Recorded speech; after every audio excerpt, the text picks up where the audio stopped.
Hey guys, what is up? It is me, Pagey, here once again with another video on The Flash Season 8, and this is going to be my review for episode 10 for this season, which should be the halfway point, otherwise entitled Reckless, and that episode title is pretty suitable for what, the events of this episode. But of course, spoiler alert for everything that happens in this episode, especially some of the certain reveals, like in the middle and also towards the end, because they're pretty crazy. And I mean, I'll tell you what, just out of the gate, next week looks absolutely bonkers.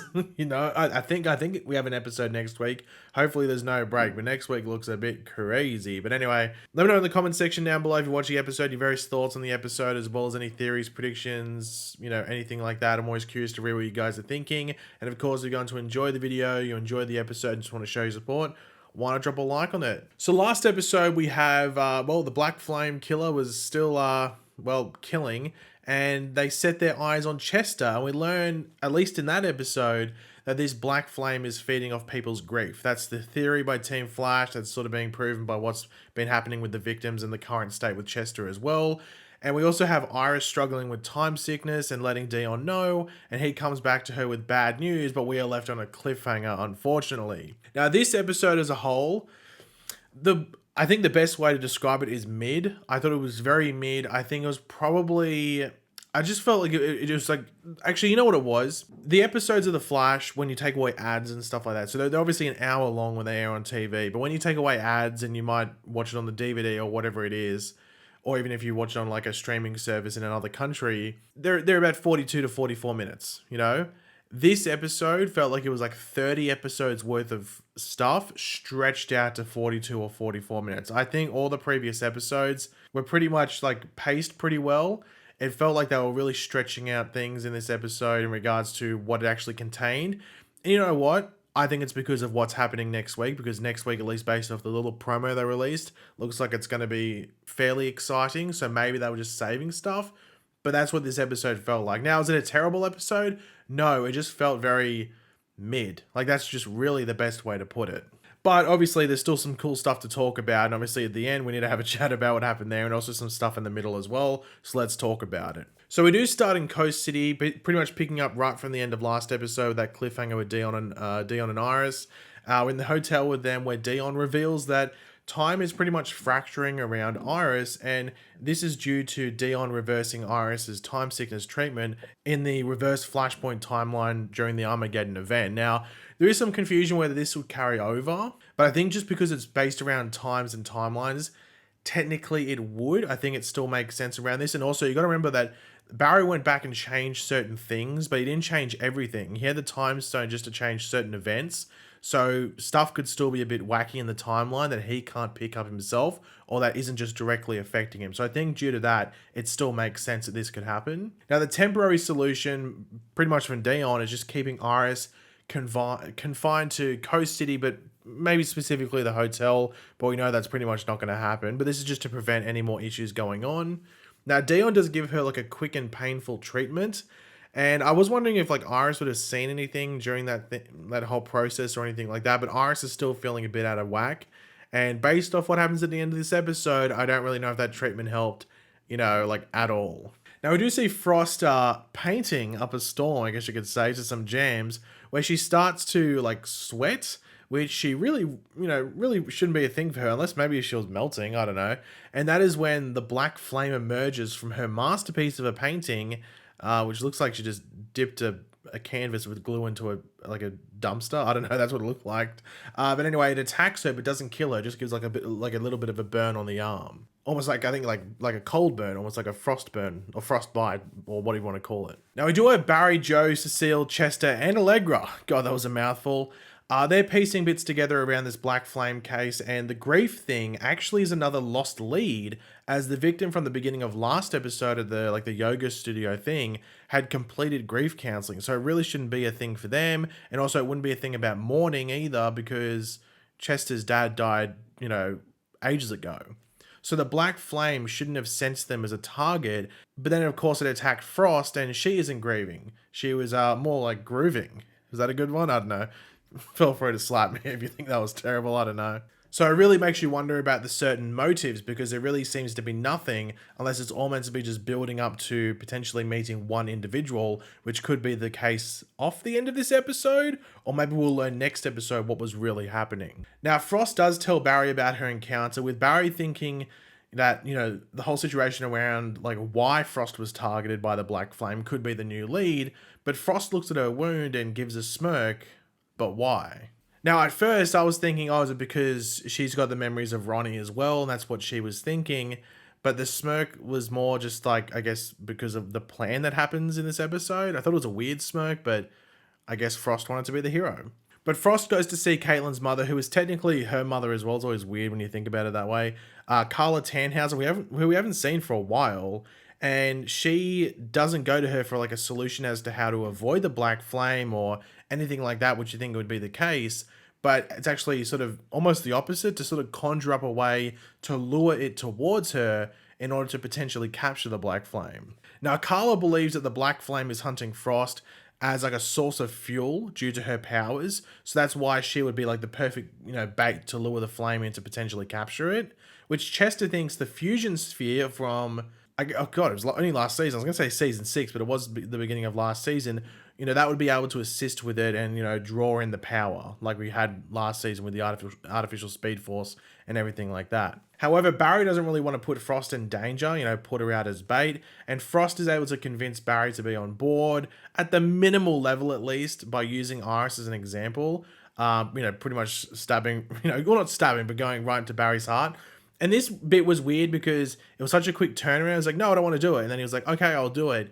But then there was other parts of the episode where it felt like they were stretching out the storyline, when they really could have been like a bit of a quicker, as I said before, they're trying to make half an hour worth of content into like 40 odd minutes. And it was sort of like this scene was like the opposite of what the rest of the episode was doing, which I thought was a bit weird. But anyway, the team does set off the cold fusion sphere, I guess you'd call it that, to amplify Frost's scent, I guess you would call it, to lure in the Black Flame, with it not taking very long at all for it to arrive. However, it hesitates. It just like sort of sits there and just watches as if it's like some weird bird waiting for you to drop food on the ground, and it doesn't go at Frost. It just sort of sits there before actually sort of swiping Frost away and leaving. Now, Frost does wake up and see that Caitlin has arrived back in Central City. Of course, she isn't overly happy as you would expect, and Frost sort of wants to try the same strategy again, but Caitlin and Barry aren't for it. Like, are you serious? You just almost died. Like, you should have died, but possibly.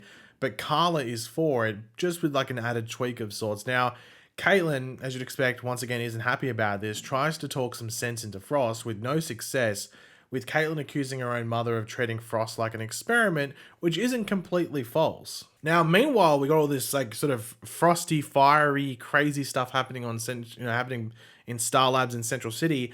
Over in Coast City, Iris has left the hotel, so being a bit of a rebel, she's out and about in Coast City with Sue and Tinya, just continuing the story from last episode, trying to track Tinya's birth mother, with Sue using her, I wrote down in my notes, rich girl connections. Is that the best way to put it? I don't know. I'm going to say rich girl connections. I was going to say flex connections, but it's probably the same thing either way.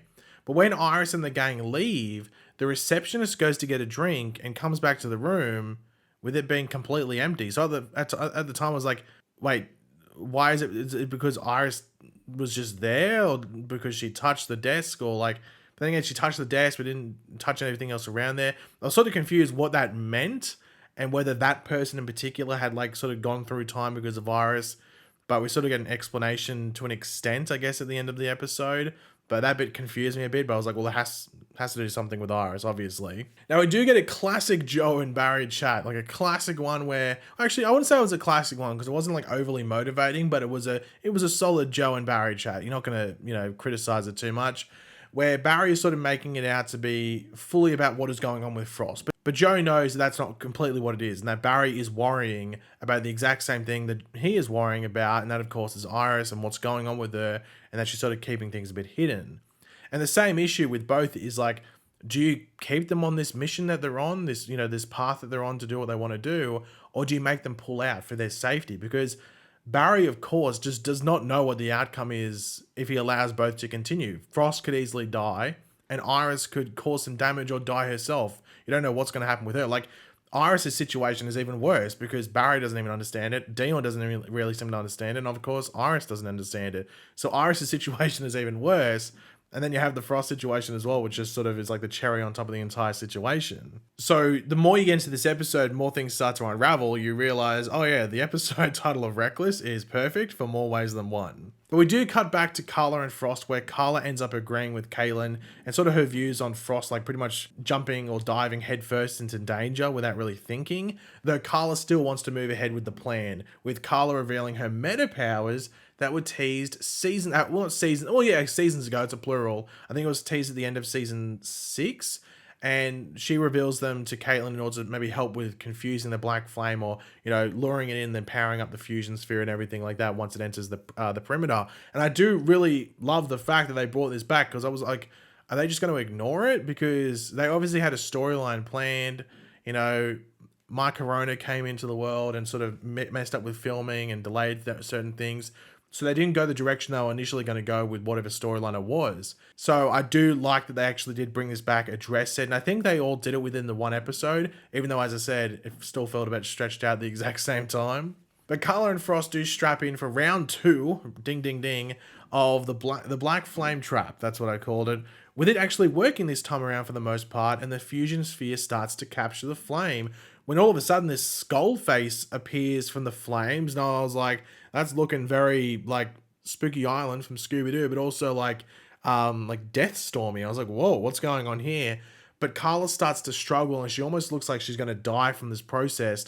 But she's willing to sacrifice herself so they can capture this black flame. But Frost ends up pulling Carla out of it to save her, which unfortunately does allow the black flame to escape at the same time. Now, of course, it's good that both Caitlin and Frost did not lose their mother in that process, but this is going to make Barry's job even harder now, stopping the black flame, because that was the perfect time. The only plus coming out of that, I guess, is that the fusion sphere is being proven as a tool that can be used against the black flame if they need to capture it. So they're making small, advancements in solving this, but at the same time they were inches away from solving it and capturing the black flame in the fusion sphere. So 10 steps back, 1 step forward. That's probably the best way to describe what happens there. Now, we do go back to Coast City quickly for one of the 2 cliffhangers in this episode, and we find Tinya's mother, Renee. She's there, and I thought it was going to be like a Billy Batson situation from Shazam, the movie, but it wasn't. It was a bit more of a light one, and then turns dark. So we learned that Renee, Tinya's mother, was only 16 when she had Tinya, and was sort of pushed by her parents to give her up. So there's sort of some reconnecting and understanding of why that happened, and that she always cared about Tinya, just that situation happened.